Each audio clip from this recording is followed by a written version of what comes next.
I'm just out here I think it's about 15 k's from home, 35 kilometre round trip.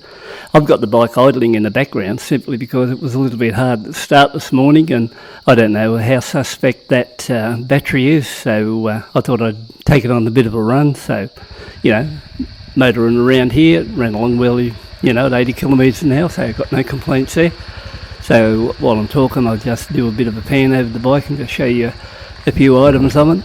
I decided I'll, maybe on the next clip up, I'll go into detail how I actually bought this bike and what I've done to it, because it hasn't been a simple case of the bike arriving here and I jump on it and ride it. I had to do a fair few things to it to tidy it up a bit before I got to this stage you're looking at now.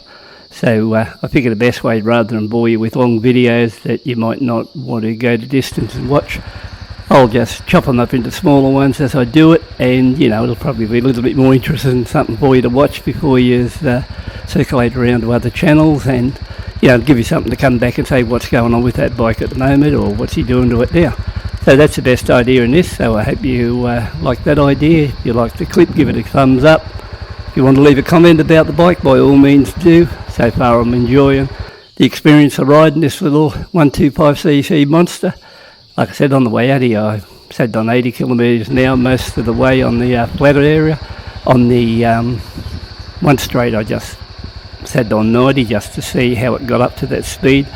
My thoughts were that, it quite possibly runs a little bit better than the two 125 trails I had in this particular one. Now, speaking of trails, I remember somebody asked me once in a comment back in 2020 when I first got that bike, would it start without a battery?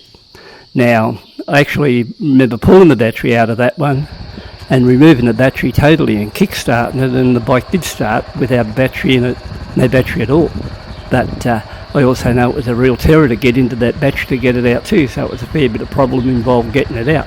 So at this stage, I'm thinking if this battery in this one isn't totally gone, I'll just ride it a couple of times, but if I have that slow start again, the other choice is get it on the charger and give it a fully charge. If that doesn't work, better idea just buy another battery and put in it.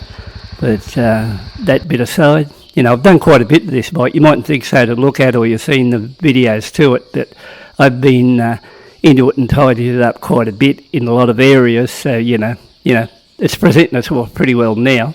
But I think, there's a story there, how I bought it and what I've done to it, so I think it'll be worth watching. So once again, thanks for tuning in. Take a look. Hope you found this interesting, and I will catch